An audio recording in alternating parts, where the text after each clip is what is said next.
গোপালগঞ্জে সহিংসতার ঘটনায় সন্ত্রাস বিরোধী আইনে ৭৫ জনের নাম উল্লেখ সহ অজ্ঞাত ৪০০ জনকে আসামি করে মামলা দায়ের করেছে পুলিশ। এ ঘটনায় এখন পর্যন্ত ৪৫ জনকে আটক করা হয়েছে। এদিকে গোপালগঞ্জে বুধবার রাত থেকে জারি করা কারফিউ বেলা ১১টা থেকে ৩ ঘন্টার জন্য শিথিল রয়েছে।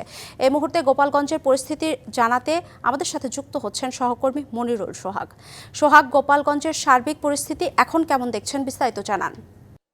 আপনি জানেন যে আসলে মূলত যে ৩ ঘন্টা শিথিল ছিল কারফিউ, সেটি কিন্তু এই মুহূর্তে শেষ হলো, অর্থাৎ বেলা ২টায় সেটি শেষ হওয়ার কথা ছিল। এবং আপনি সকাল থেকে আমরা দেখিয়েছি গোপালগঞ্জের পরিস্থিতি, এবং যখন শিথিল ছিল তখন সাধারণ মানুষজন তারা কিন্তু বাইরে এসেছিলেন তাদের যে জরুরি প্রয়োজন ছিল সেগুলো সারার জন্য। এবং এই মুহূর্তে যদি গোপালগঞ্জ শহরের চিত্র আপনি দেখেন যে বেশিরভাগ দোকানপাট কিন্তু আমরা দেখি যে বন্ধ রয়েছে, এবং রাস্তায় যে সকল মানুষের উপস্থিতি ছিল বা যানবাহনের যতটা উপস্থিতি ছিল সেটি কিন্তু কমে এসেছে। অর্থাৎ কারফিউর মধ্যে যে নিয়মকানুন মানা দরকার বা মানা বাধ্যবাধকতা রয়েছে সেই বিষয়গুলো কিন্তু এখন পরিলক্ষিত হচ্ছে। অর্থাৎ শহরের যে পরিস্থিতি সেটি কিন্তু বলা যায় যে কারফিউর থাকা অবস্থায় যেরকম হওয়ার কথা সেই অবস্থার মধ্যে রয়েছে। আমরা কিছুক্ষণ আগে আইনশৃঙ্খলা রক্ষাকারী বাহিনীর টহল আমরা সেটি দেখেছি, এবং তারা জানিয়েছেন যে কারফিউ মানানোর জন্য যে সকল ব্যবস্থাপনা রয়েছে তাদের যে পদক্ষেপ রয়েছে সেগুলো তারা নিচ্ছেন। অপ্রয়োজনে কেউ যাতে বাইরে না আসেন সেই বিষয়টি তারা নিশ্চিত করার চেষ্টা করছেন। কোনো অরাজক পরিস্থিতি যাতে না হয়, আইন শৃঙ্খলা পরিস্থিতির অবনতি যাতে না হয় সেই বিষয়গুলো তারা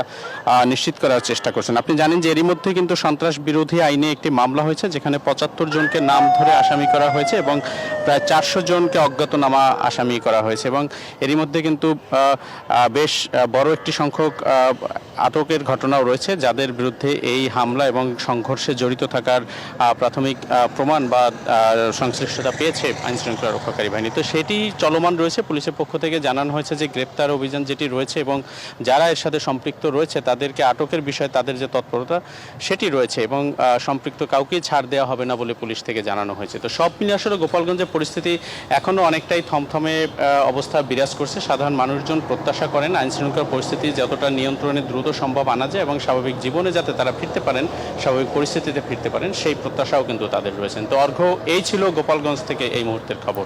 কড়া নিরাপত্তার মধ্য দিয়ে জুলাই পদযাত্রা নিয়ে মুন্সিগঞ্জে জাতীয় নাগরিক পার্টি এনসিপি। এ সময় গোপালগঞ্জের সন্ত্রাসীদের ঐক্যবদ্ধভাবে প্রতিহতের হুঁশিয়ারি দেন নেতারা। শহরের পতাকা ভাস্কর্য চত্বর ও বাজার সড়ক হয়ে মুন্সিগঞ্জ শহরের কৃষি ব্যাংক এলাকায় পথসভায় অংশ নেন নেতারা। এ সময় সার্জিস আলম বলেন, জুলাই গণহত্যার নির্দেশদাতা যিনি ভারতে রয়েছেন তাকে দেশে ফিরিয়ে এনে বিচারের আওতায় আনতে হবে এবং তার সর্বোচ্চ শাস্তি নিশ্চিত করতে হবে বলেও দাবি জানান তিনি। এর আগে মঞ্চের কাছে জড়ো হন স্থানীয় নেতাকর্মী ও সমর্থকরা। কর্মসূচি ঘিরে মুন্সিগঞ্জ শহরে নিরাপত্তা ব্যবস্থা জোরদার করা হয়েছে। রয়েছে অতিরিক্ত পুলিশ, টহল দিচ্ছেন সেনাবাহিনীর সদস্যরা। মুন্সিগঞ্জে পথসভা শেষে পদযাত্রা যাবে নারায়ণগঞ্জে।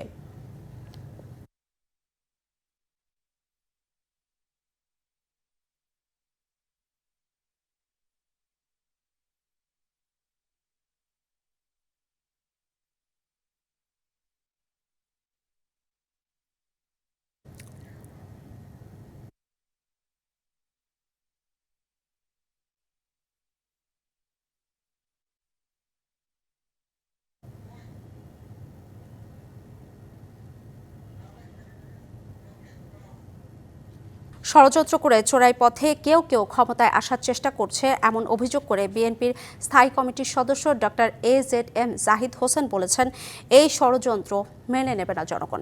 দেশে গণতান্ত্রিক পরিবেশ বিনষ্টের প্রতিবাদে জাতীয় প্রেস ক্লাবের সামনে সম্মিলিত পেশাজীবী পরিষদের বিক্ষোভ সমাবেশে একথা বলেন তিনি। গোপালগঞ্জের ঘটনা প্রমাণ করে দেশে এখনও স্বৈরাচার সক্রিয় রয়েছে। মিটফোর্ডে হত্যাকাণ্ডে দলীয় ট্যাগ দেওয়া যাবে না মন্তব্য করে তিনি বলেন, অন্যায়কারীদের আইনের আওতায় আনা সরকারের দায়িত্ব। তারেক রহমানকে নিয়ে কুৎসা রটনা করা হয়েছে অভিযোগ করে জাহিদ হোসেন বলেন, এটা রাজনীতির ভাষা নয়। দেশে বিশৃঙ্খলা এবং মানুষের মধ্যে আইন নিজের হাতে তুলে নেওয়ার প্রবণতা বেড়ে গেছে। 5ই আগস্টের যে ঐক্যকে বিনষ্ট হতে দিবেন না, কারণ আপনাদের চতুর্পাশে পলায়নকৃত স্বৈরাচারের বংশধরেরা আছে, তারা কিন্তু আপনাদেরকে ব্যর্থ করে দেওয়ার জন্য ষড়যন্ত্র করছে। জনগণের ক্ষমতা, জনগণের দায়িত্ব, জনগণকে যদি বুঝিয়ে দেওয়া যেত তাহলেই সত্যিকার অর্থে এতদিনে আমরা কিন্তু অনেকটুকু এগিয়ে যেতে পারতাম। রাজধানীর সবজি বাজারে কিছুটা স্বস্তি ফিরেছে। গেল সপ্তাহের তুলনায় দাম কমেছে কাঁচামরিচের, তবে কেজিতে আরও 20 টাকা বেড়েছে ব্রয়লার মুরগির দাম। ক্রেতারা নাগালের বাইরে ইলিশ, চাল বিক্রি হচ্ছে আগের চড়া দরে। সপ্তাহের ব্যবধানে কাঁচা মরিচের দামের ঝাল খানিকটা কমেছে। গেল সপ্তাহের 400 টাকা কেজির মরিচ বিক্রি হচ্ছে 240 থেকে 250 টাকা দরে। দাম কমেছে বেগুনেরও। মোহাম্মদপুর কৃষি বাজারে মানভেদে বিক্রি হচ্ছে 80 থেকে 100 টাকা কেজি। এছাড়া পেঁপে 40, পটল 40 থেকে 60, ঢেঁড়স 60 আর বরবটির কেজি 80 টাকা। কালো যেটা তাল বেগুন ওটা হলো 100 টাকা কেজি, আর চিকন লম্বাটা কেজি হলো 80 টাকা। গত সপ্তাহে বেগুন ছিল হলো আপনার 140 টাকা কেজি। ঝিঙা কিনেছি 80 করে, আর কাঁচামরিচ 250 গ্রাম চাচ্ছে আপনার 70 টাকা। রিটেলে এসে কেন যেন দাম অনেক বেশি বাড়ে।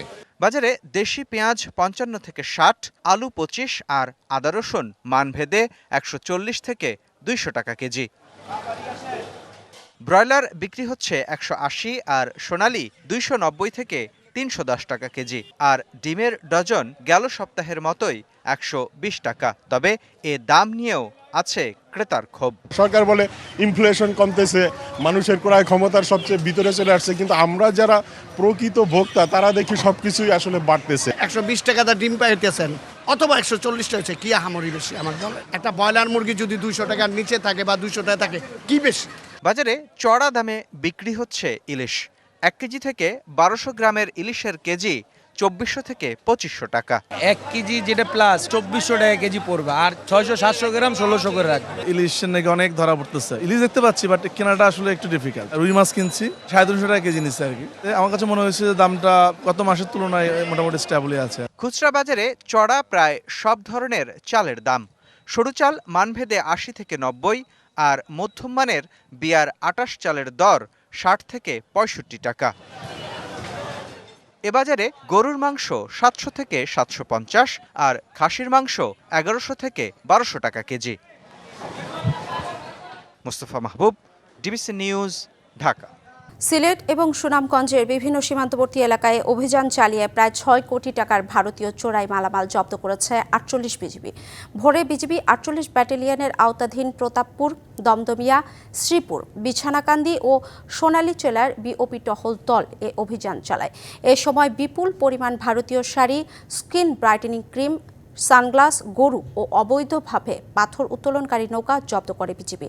আটক মালামালের বাজার মূল্য প্রায় 6 কোটি টাকা। দুপুরে 48 বিজিবি সদর দপ্তরে এক সংবাদ সম্মেলনে এ তথ্য জানান সিলেট ব্যাটালিয়ন 48 বিজিবির অধিনায়ক মোহাম্মদ নাজমুল হক। এ সময় তিনি বলেন, সীমান্তে নিরাপত্তা রক্ষা, চোরাচালান এবং মাদকদ্রব্য পাচার রোধে বিজিবির অভিযান ও গোয়েন্দা তৎপরতা অব্যাহত রয়েছে।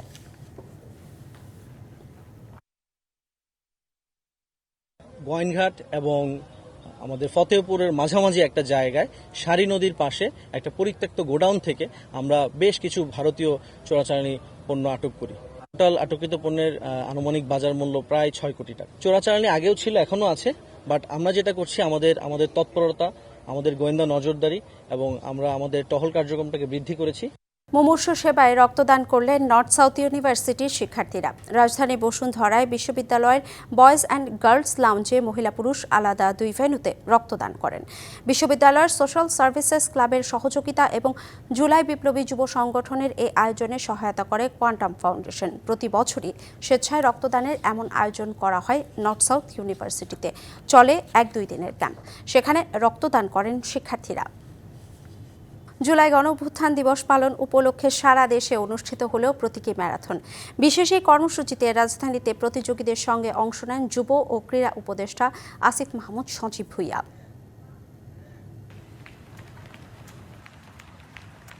শুক্রবার রাজধানীর পুরাতন বাণিজ্য মেলার মাঠ প্রাঙ্গণ থেকে শুরু হয় প্রতীকী ম্যারাথন। জুলাই আগস্টের গণঅভ্যুত্থানের তাৎপর্য তরুণ প্রজন্মের কাছে তুলে ধরতে যুব ও ক্রীড়া মন্ত্রণালয়ের এই আয়োজন। বিভিন্ন বয়সী দৌড়বিদরা স্বতঃস্ফূর্তভাবে অংশ নেন ম্যারাথনে। প্রতিযোগীদের সঙ্গে অংশ নেন উপদেষ্টা আসিফ মাহমুদ সজীব ভুইয়া। শহীদেরা তাদের জীবন দিয়ে সর্বোচ্চ ত্যাগ স্বীকার করে যে আহতরা আমার সামনে আছেন, আপনারাও সর্বোচ্চ ত্যাগ স্বীকার করে বাংলাদেশকে একটি নতুন স্বপ্ন দেখিয়েছেন। 16 বছরের ফ্যাসিবাদী নিষ্পেষণ থেকে বাংলাদেশের কোটি কোটি মানুষকে মুক্ত করেছেন।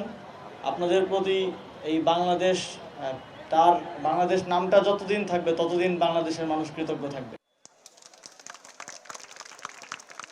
বগুড়া শহরের শহীদ খোকন পার্ক থেকে ম্যারাথন শুরু হয়। অংশ নেন গণঅভ্যুত্থানে আহত 400 জন সহ বিভিন্ন শ্রেণী পেশার আরও 400 জন। প্রায় 2 কিলোমিটার দূরে মোহাম্মদ আলী হাসপাতালে গিয়ে আবার একই জায়গায় ফিরে আসেন প্রতিযোগীরা। জুলাইয়ে যে আন্দোলন করেছিল, সর্বস্তরের জনগণের যে অংশগ্রহণ করেছিল, সেইটিকে স্মরণীয় করে রাখার জন্যই আসলে এই ম্যারাথনটা আয়োজন।